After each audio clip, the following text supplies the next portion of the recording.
Captain Laura Bennett was never the kind of pilot people noticed first. In a ready room full of voices that filled every corner, hers stayed quiet. While others leaned on cocky smiles and combat stories, she leaned on routines, checklists, and the kind of precision that didn't need an audience. She flew a UH-60 Blackhawk for the United States Army, but not in the way that made headlines. She moved cargo, hauled gear, lifted people when the shooting stopped. Around her, they called it support.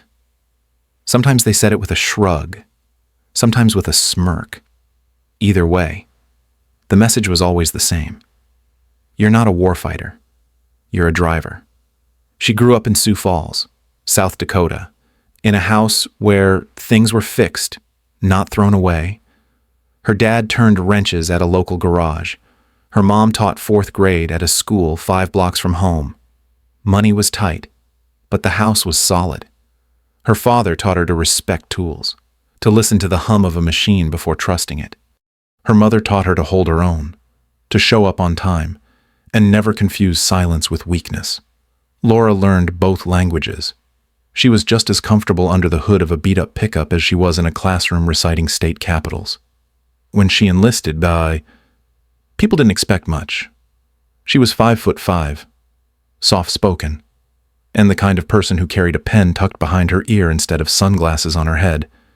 Even in flight school, instructors saw her more as methodical than bold. The notes in her file said steady, dependable, not aggressive. No one questioned her technical skill, but they never saw her as the one to bet on in a fight. Not loud enough, not wild enough. The comments piled up over time. You're a great logistics asset. We need you on the back end. Leave the hot zones to the gun teams. It wasn't always meant as an insult, but it landed that way. Every time someone handed her a schedule full of supply drops and personnel transfers, she nodded and did the job. But the words stayed with her. Not combat.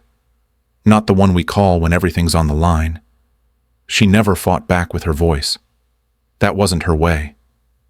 Instead, she studied harder. She flew tighter patterns. She memorized terrain maps while others played poker. And every time they called her just support, she folded the phrase and filed it away. Not with anger, but with resolve. Because she knew one day there would be a mission no one saw coming. And when it did, she planned to be the one person ready for it. Laura didn't need them to believe in her. She just needed them to remember who flew in when no one else would.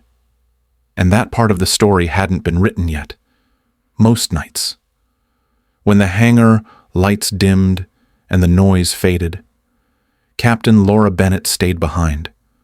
The others clocked out, headed for chow or caught a ride into town.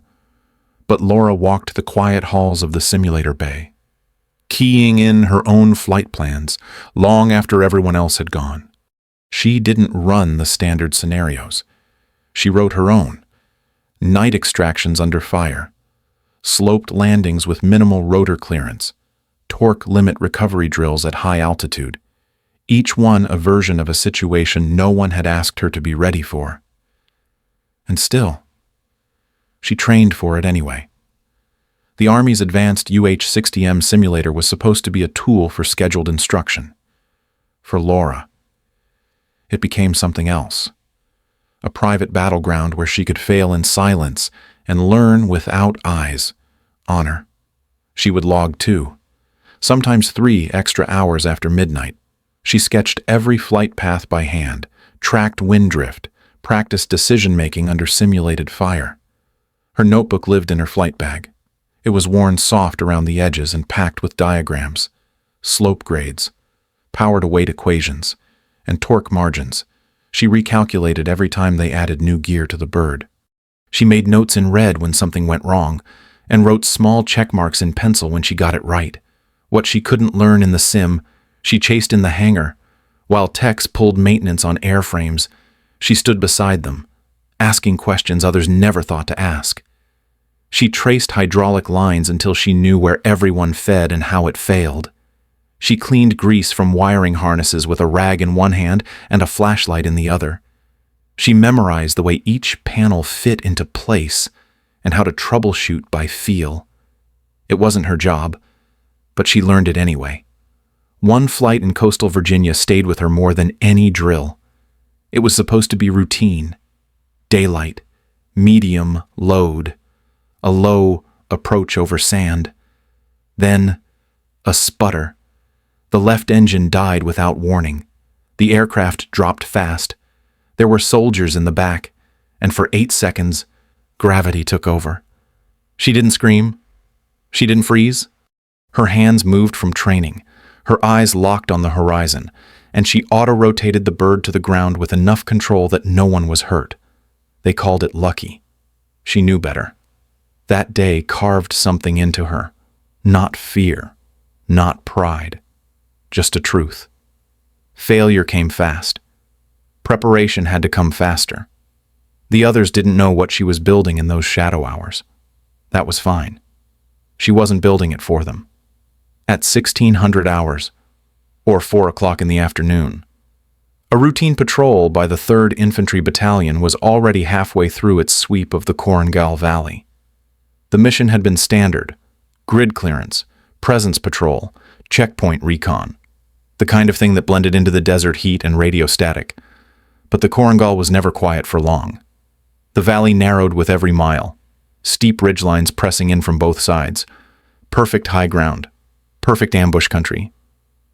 And then it happened.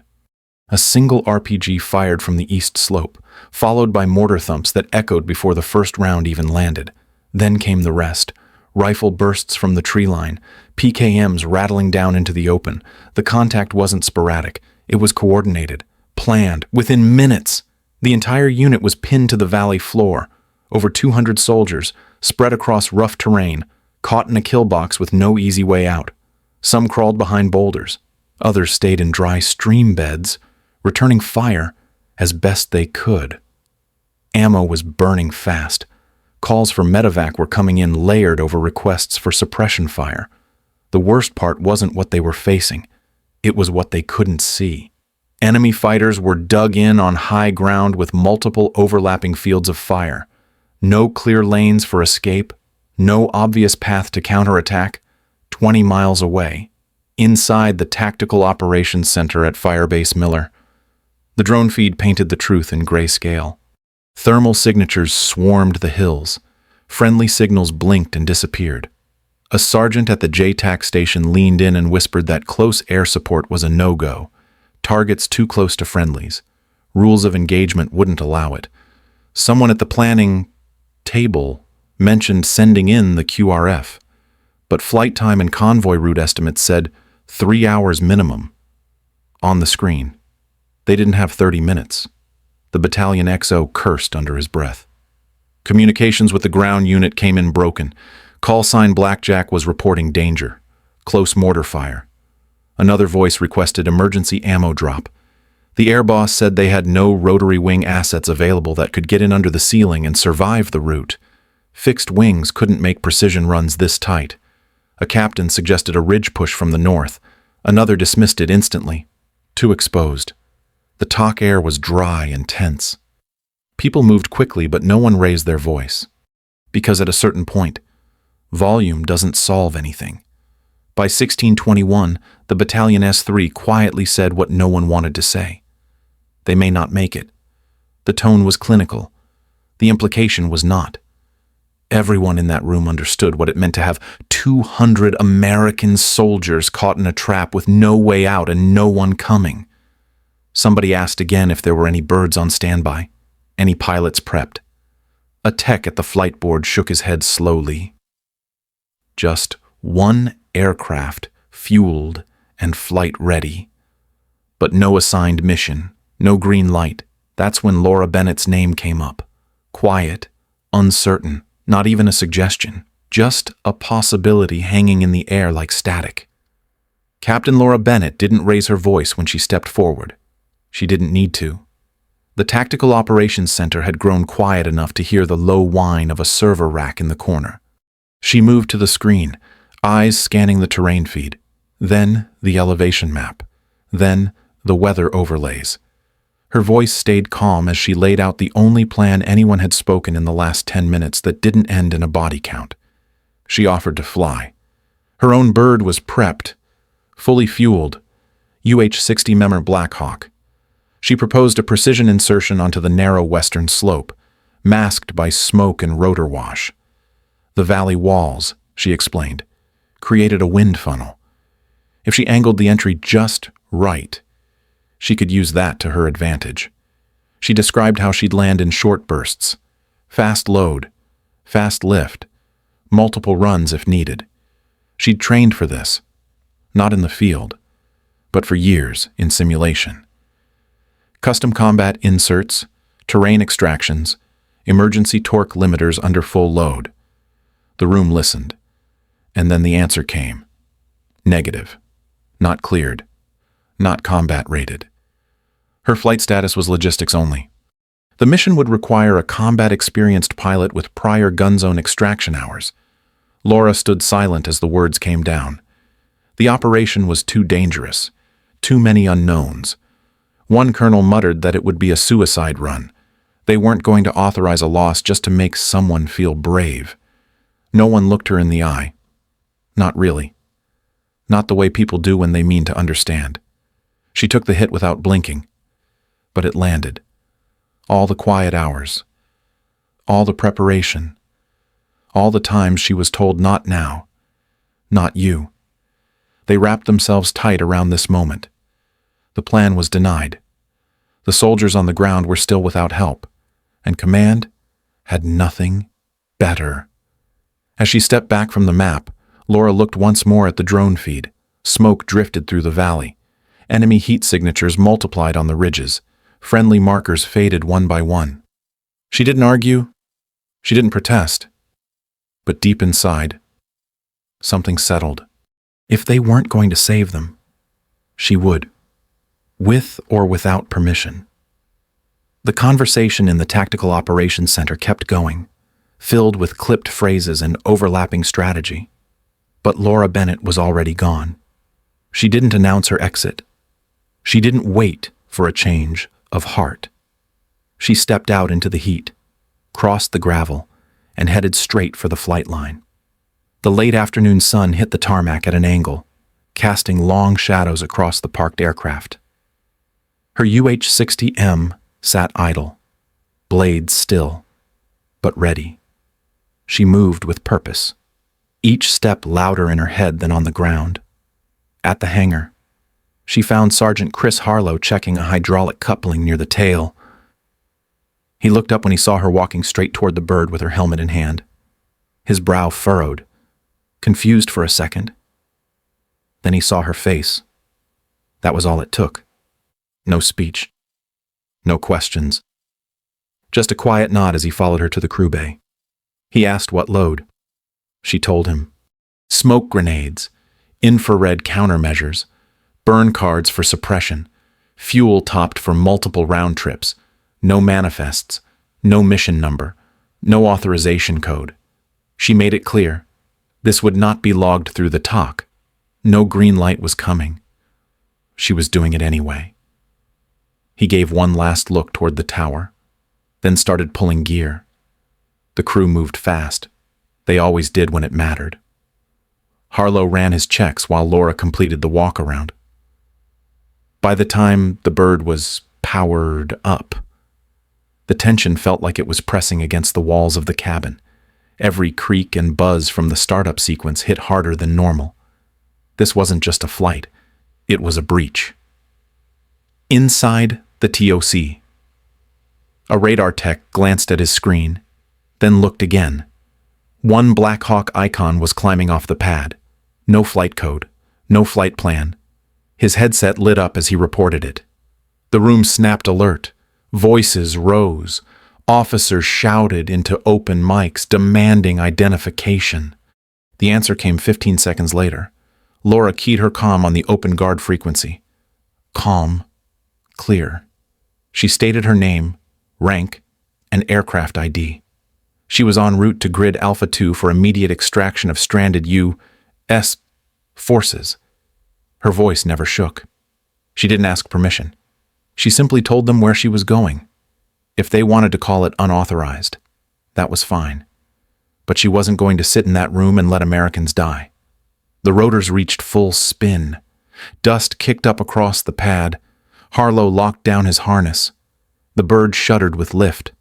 Laura gripped the cyclic, checked the panel one last time, and eased the throttle forward. At 1642, she pushed the nose down and flew toward the ridgelines. Orders stayed behind her.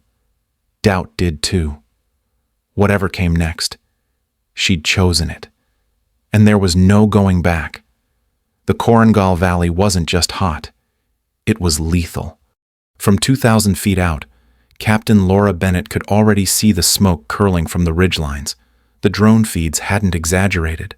The valley floor was a trap, ringed with elevated fire positions. Every ridge bristled with muzzle flashes. Enemy gunners were dug in, working in overlapping arcs. Anyone flying straight in would be lucky to last 10 seconds. But Laura didn't come straight in. She dropped low, skimming the terrain. The nose of the Black Hawk dipped and rose, with the contours like it was part of the mountain itself. She flew terrain following, staying beneath the enemy's line of sight. Dust and grit coated the windshield. Warnings blinked on the console as she rode the edge of power limits.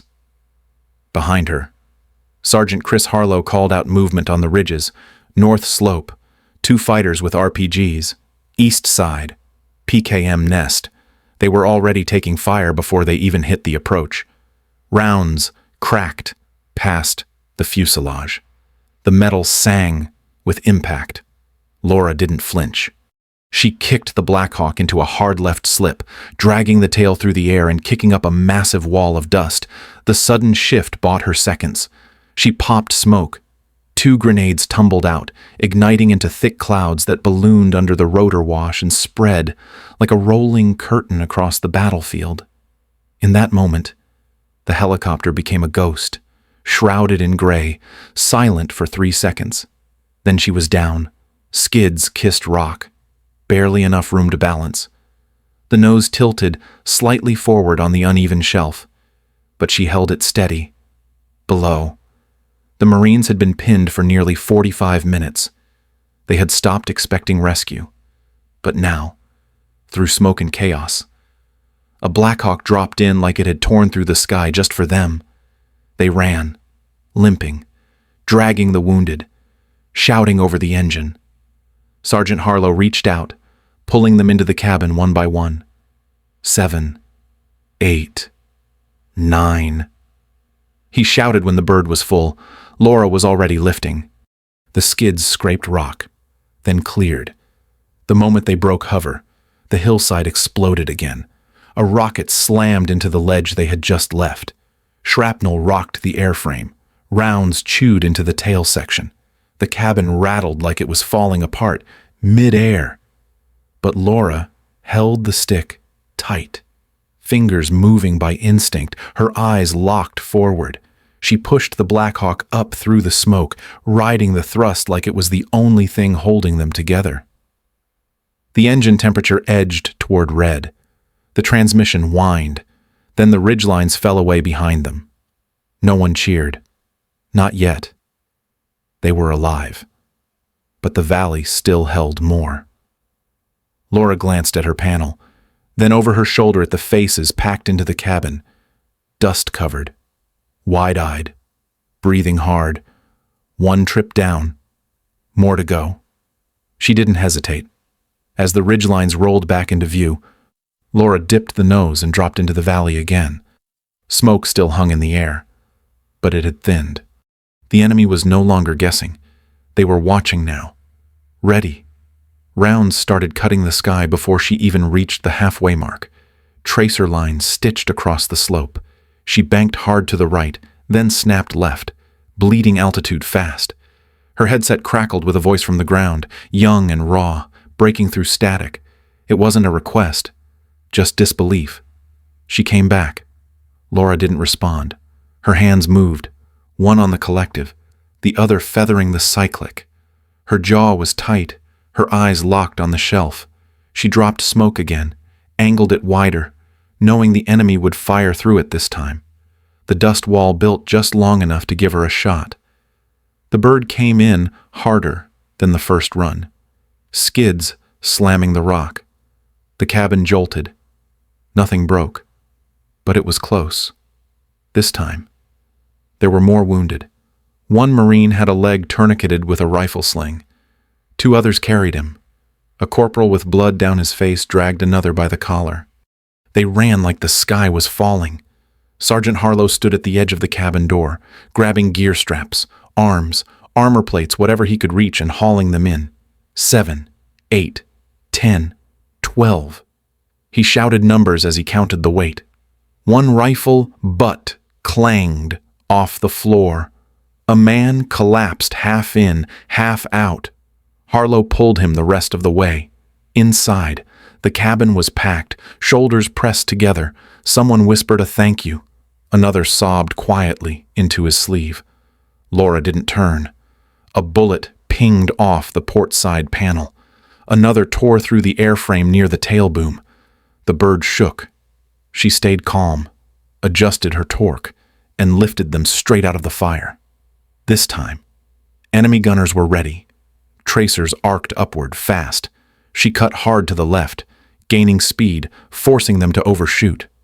Harlow braced himself, holding the cabin frame with one hand as the world dropped beneath them. She didn't speak. She didn't need to. For the Marines crammed inside that aircraft, the message had already landed.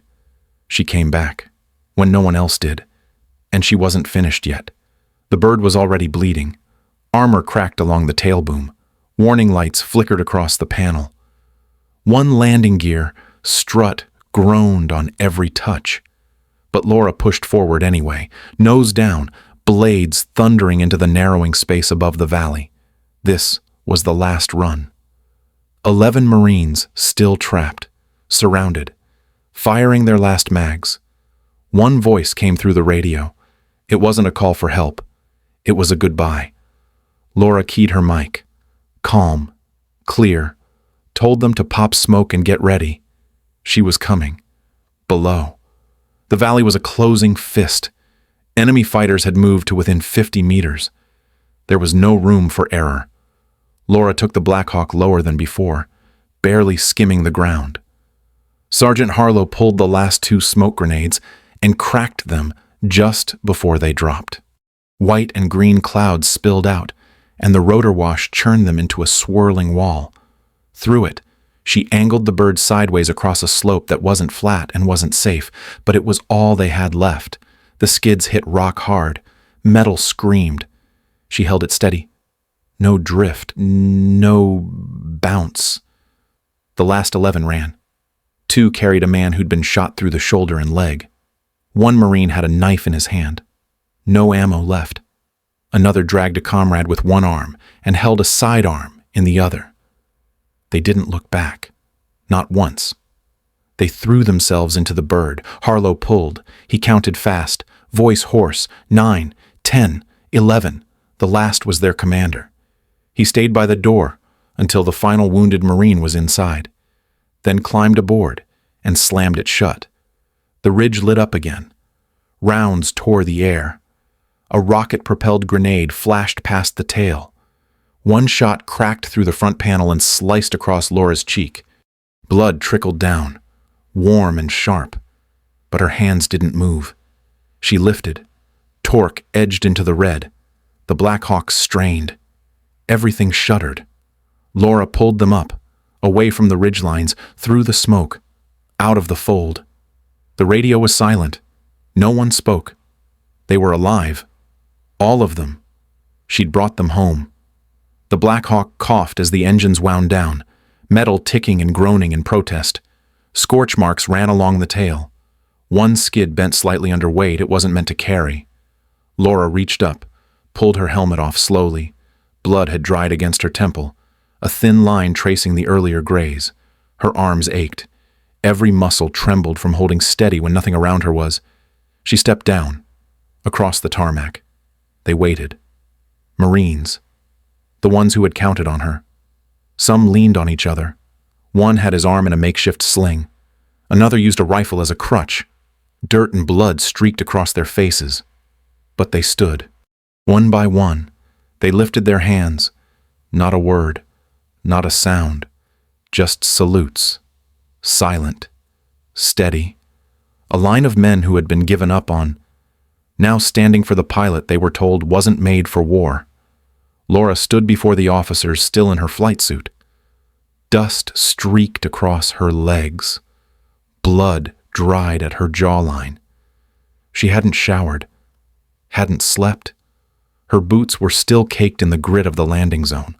The battalion commander read out the violations. Disobeying direct orders. Operating outside authorized mission scope. Risking government property. She stood at attention. Didn't flinch. Didn't argue. Before a single consequence was handed down. Footsteps echoed from behind. The Marine Company commander, the one she pulled out last, stepped forward. His voice was calm, measured. He said that without her, they would be counting bodies instead of standing there. Every head in the room turned. Silence settled. No one had a rebuttal. Then another voice spoke. A one-star general stepped from the side of the room, arms folded.